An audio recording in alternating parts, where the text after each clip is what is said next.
হাসানুল হক ইনুর বিরুদ্ধে তো শুধু হত্যার অভিযোগ নয়, আসলে বিষয়টা হচ্ছে যে 14 দলের যেই মিটিংটি শেখ হাসিনার নেতৃত্বে করা হয়েছিল, যে মিটিং থেকে ছাত্র জনতার উপরে নির্বিচারে গুলি চালিয়ে ছাত্র জনতার উপরে গণহত্যা চালানোর যে সিদ্ধান্তটি গৃহীত হয়েছিল, সেই সিদ্ধান্তের মূল কুশীলব ছিলেন হাসানুল হক ইনু এবং এই রাশেদ খান মেনন গং।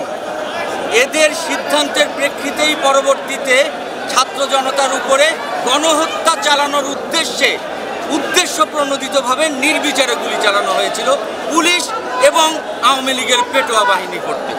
আদালতের ফরওয়ার্ডিংয়ে বলা হয়েছে যে দুইজনকে দুটি থানার মামলায় নেওয়া হয়েছে। রাশেদ খান মেননকে নেওয়া হয়েছে আদাবর থানার একটি হত্যা মামলায়, আর হাসানুল হক ইনুকে নেওয়া হয়েছে নিউ মার্কেট থানার হত্যা মামলায়। দুটি ফরওয়ার্ডিংয়েই মোটামুটি একই কথা বলা হয়েছে যে এনাদের পরিকল্পনায় এবং নির্দেশনায় এই গণহত্যা চালানো হয়েছে।